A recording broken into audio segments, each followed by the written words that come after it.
top with pretty Lavinia and unwed Henry, who brings about Hurricane Katrina and the price of progress. We will that Appalachian crab by the river's edge. There's a storm coming, but it ain't that Carolina drama. That's Alabama bound. It's murder ballads that's coming to town. Y'all, Jamie here with Country Diggers. Welcome to the Speakeasy. Alright, we're going to be talking about another murder ballad slash moonshine song back in Prohibition days.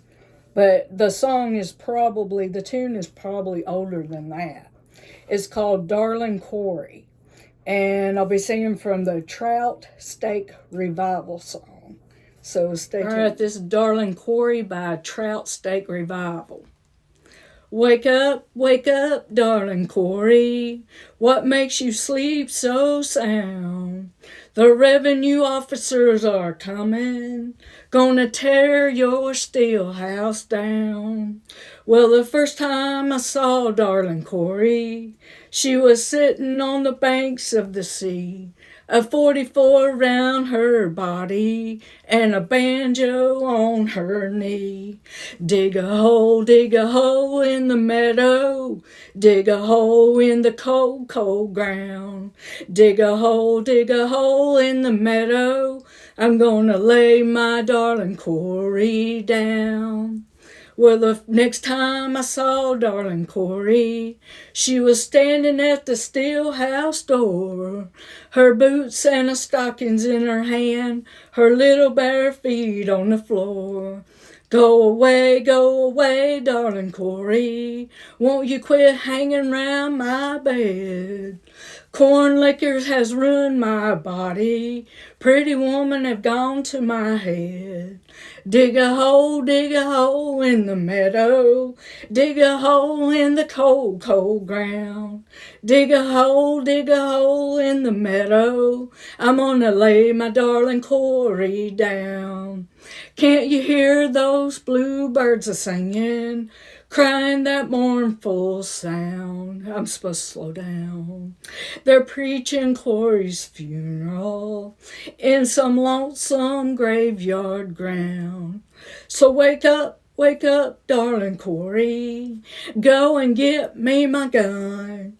I'm no man for fighting, I'll die before I run. Dig a hole in the meadow, dig a hole in the cold, cold ground. Dig a hole in the meadow, I'm gonna lay my darling Corey down. Now I know I can't sing, but Trout Steak Revival is a good one to go listen to if you want to listen to it. Now on to the story. Alright, we'll go into the story now. I'm getting this from Wikipedia. This is just going to be about the song because I cannot find, I don't know if she was a real person or not. I can't find any history on the backstory of the song, except that it may be older than the 19-teens. And so it might be based on a real person. I'm not sure. I can't find any history to suggest that it is. But we're reading from Wikipedia, Darling Quarry. Darling Quarry, D-A-R-L-I-N,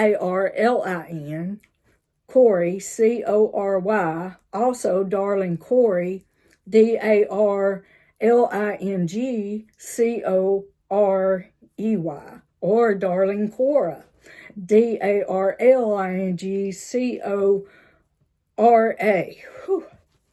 And you can find it in Roud number 5723. Is a well-known American folk song about love, loss, and moonshine. It's similar to the theme of Little Maggie and the Gambling Man, but is not considered the same as those songs. Early printed versions. The earliest published version of Darling Corey, C-O-R-E-Y, occurs as verses within the song The Gambling Man, collected from oral tradition by folklorist Cecil Sharp, as sung by Mrs. Clearsea Deaton at Mine Fork, Burnsville, North Carolina, on September 19th, 1918. The text without a tune was also published as Little Cora in Harvey H. Fusion's Ballads of the Kentucky Highlands in 1931. A version from the singing of Aunt Molly Jackson appears in the book Our Singing Country, 1941, by John and Alan Lomax. It is also included in Folk Song USA by John and Alan Lomax. Charles Seeger and Ruth Crawford Seeger. Crawford. I bet you I was kin to her. Probably was, because all the Crawfords are kind of connected. But anyway, it was by Charles Seeger and Ruth Crawford Seeger, Duell, Sloan, and Pierce, 1947. Early recordings. The first known commercial audio recording was made by Clarence Gill as Little Corey on January 6, 1927, but was rejected by the record company and never released.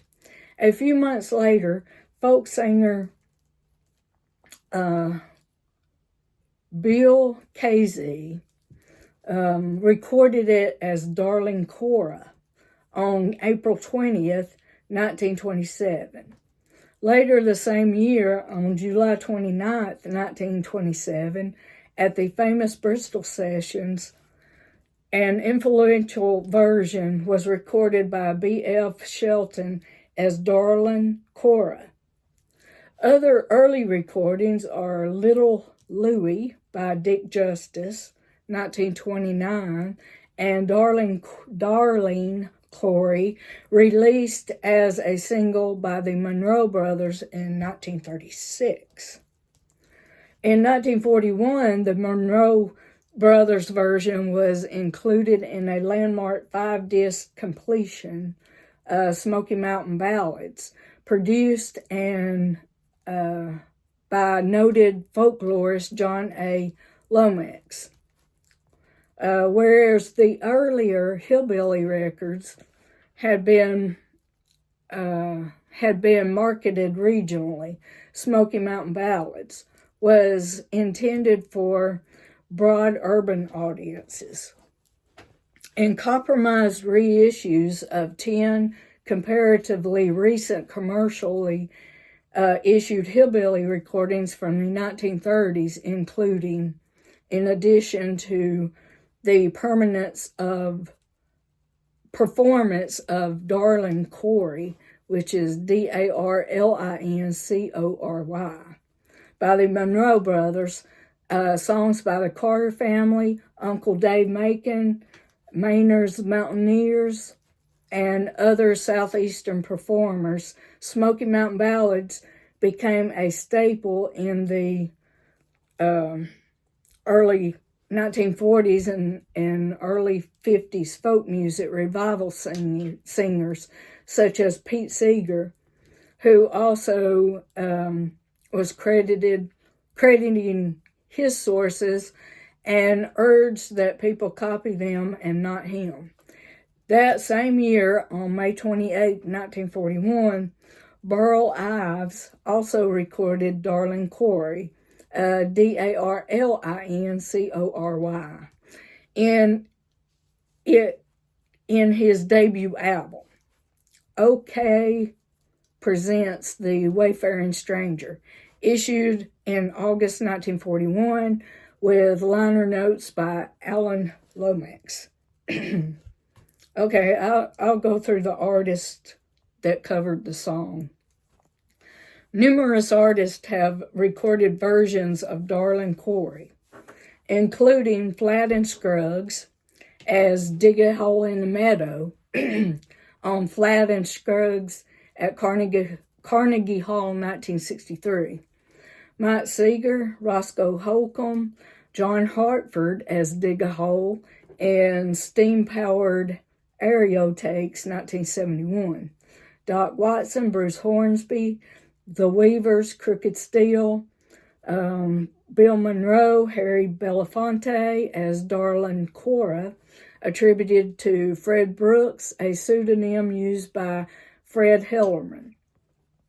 Holly Golightly and the Brokoffs as Cora. Lonnie Donegan, Buddy Green, Elaine Ivers, Crooked Steel, Pete Seeger, Old Crow Medicine Show, The Kingston Trio on At Large, 1959, Tayo Rodriguez Seeger, grandson of Pete Seeger, Bill Clifton, Rio in Medio, The Seldom Scene, Chris Jones, Chuck Reagan, and Austin Lucas on Bristol Ridge, 2008, Red Molly, Dave Leverson, Brian Haworth on Sunny Side of the Street, 1975, Maddox Brothers and Rose as Dig a Hole, Bob Ware and Lay My Lily Down on his 2016 Blue Mountain. Maxida Marks as Darlin Corey with Downhill Bluegrass Band on Mountain Songs and Other Stories, 2014. Amethyst Kaya in her 2013 album Dig. Joe Brown as Darlin Corey, Corrie, and Blood Oranges as Dig a Hole. So, that was all on that one. Like I said, I can't find no history that this Corey was a real person. It's just 1920s,